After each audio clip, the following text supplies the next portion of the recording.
What's up, friends? My name's Cole, aka Trans Spirit, transgender human being right here, with an emphasis on spirituality. That's my whole thing. That's what I love. That's what I'm all about. Being transgender is a very large portion of my life and existence and my experience on this planet. However, I'm more interested in the subject of spirituality and spiritual awakenings. Today, I'm going to talk about something more on the spiritual side, but this could go for anyone. Today, I wanted to talk to you, friends, about following your gut feelings. You've heard it before. Follow your gut. It's similar to follow your heart. This couldn't be more true. I've experienced it in my own life, and I've seen it work for other people.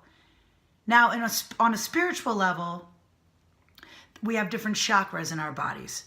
And your gut is also known as the solar plexus chakra. When you feel good about something gives you a good feeling or vibe.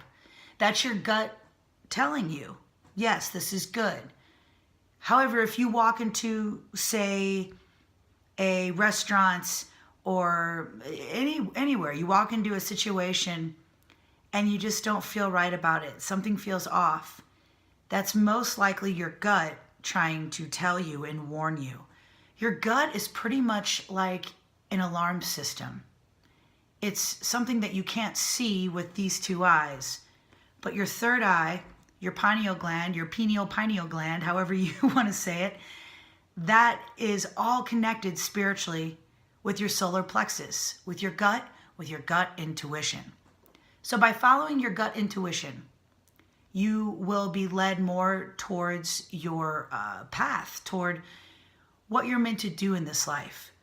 How do you do that, you might ask? A great way, and this is usually my answer for a lot of things, because frankly it is, it's meditation. Spending some quiet time, taking in a few deep breaths, exhaling, spending time by yourself, in the silence, that will show you a lot.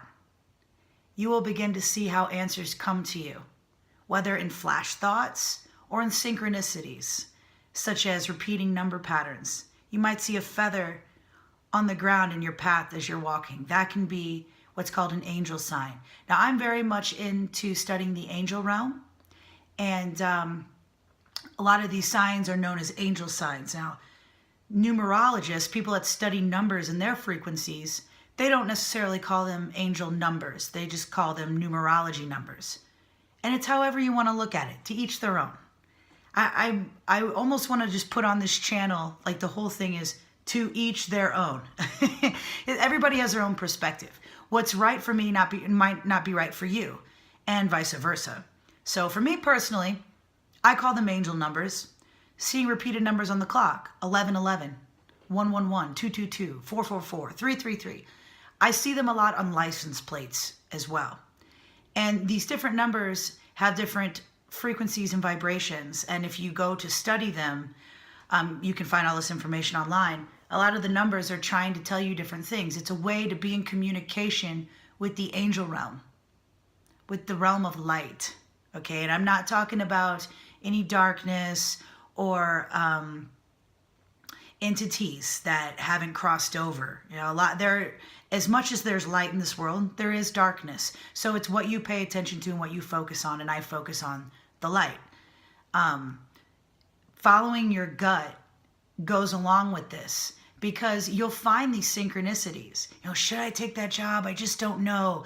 And it's like my gut's telling me to, but I don't know. Sometimes it's fear that will get in the way. And, I have to take this job I don't want because I'm afraid I won't have any money, but it has nothing to do with what I feel my life's purpose is.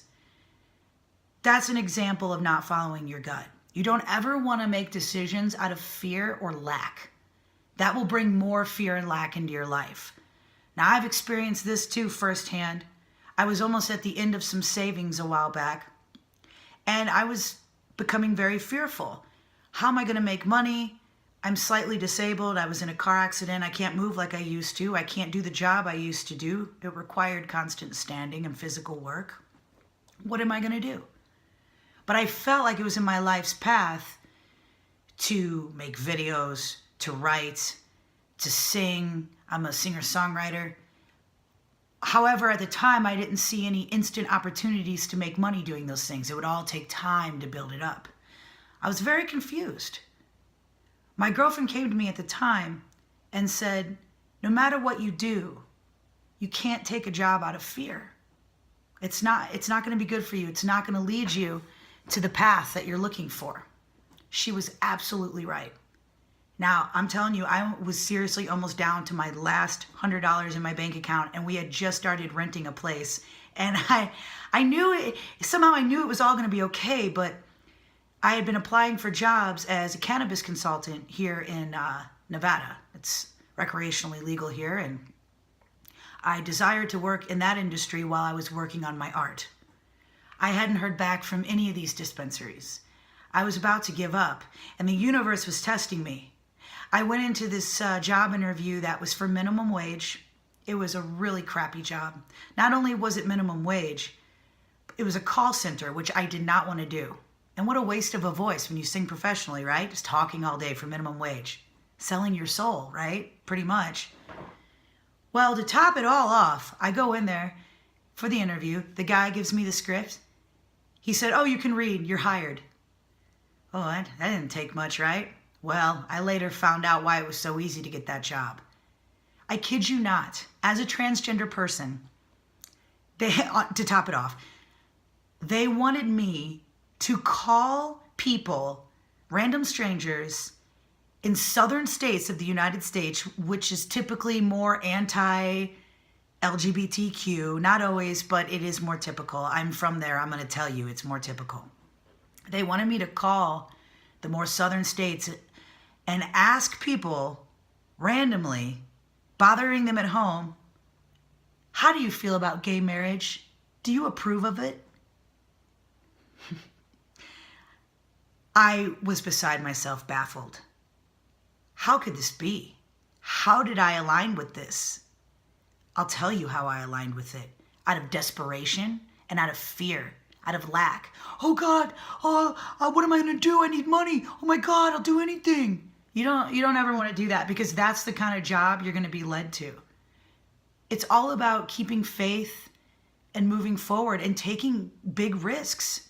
Sometimes you have to take big risks to get where you need to be. It's a part of life.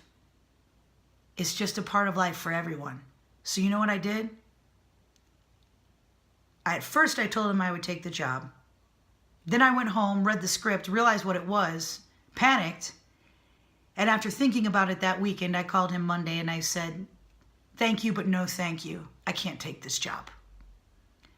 So glad that I did not take the job. I can tell you, I mean, that would have mentally destroyed me. It's like throwing somebody in a lion's den. I'm going to ask all these random strangers that are most likely not completely okay with gay marriage how they feel about it being a gay person or a person in the LGBTQ umbrella, transgender, whatever.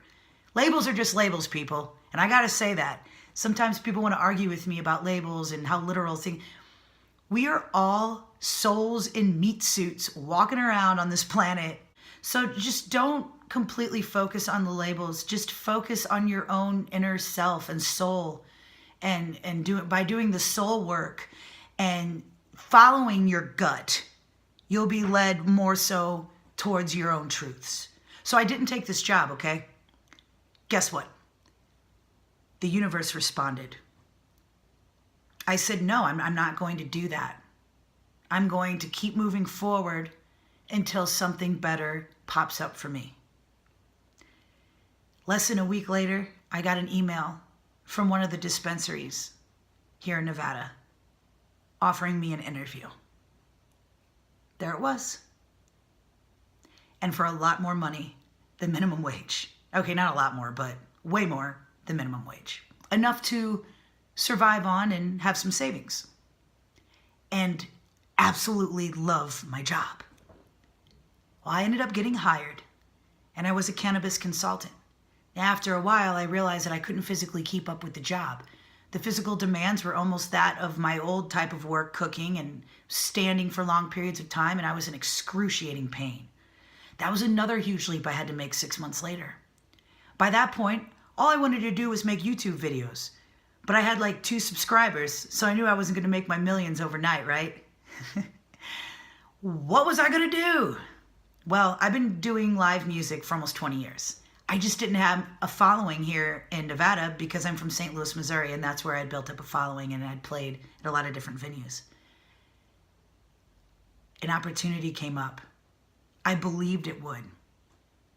And I knew I had to stay true to myself, and I had to put in my 2 weeks to the dispensary because it was physically and emotionally and spiritually draining me. It served its purpose, and I'm so glad that I did it, but after a while I realized it was not a permanent part of my journey. When I followed my gut once again, an opportunity arose for me to work full-time as a musician in a hotel, and that opportunity came within the dispensary. It was somebody who was partially owning that dispensary, owned a hotel as well. That gave me that opportunity. So it was an opportunity within an opportunity. By following my gut intuition and by not accepting anything less than what I felt I was worthy of, I believed I was worthy of a good job. I believed I was worthy of fulfilling my dreams of doing music full time. And the universe said, okay, whatever you put out into the universe is going to give you. If I didn't think I was worthy of that job, the universe would have said, okay, here's this piece of crap job. You're going to feel like shit every day, and you're barely going to make any money. But that's what you believe, so that's what we're giving you. A lot of times you have to stand up to your fears and just squash them. Let them go. Give them to the universe. How do you give them to the universe? Through prayer, through meditation. You can call upon your angels, your guides, the archangels. There's many different prayers you can do, or just make up your own prayer and just ask, please take my fears and allow me to move forward toward my life's purpose. There's a lot more that can be said on that, but even more of a reason to make another video. I hope you guys enjoyed this. I wanted to share my story about using my gut intuition. That was one of the huge moments in my life where I realized how important it is to follow your gut intuition. I wish you all the very best, and we'll see you next time. Much love and light, everyone.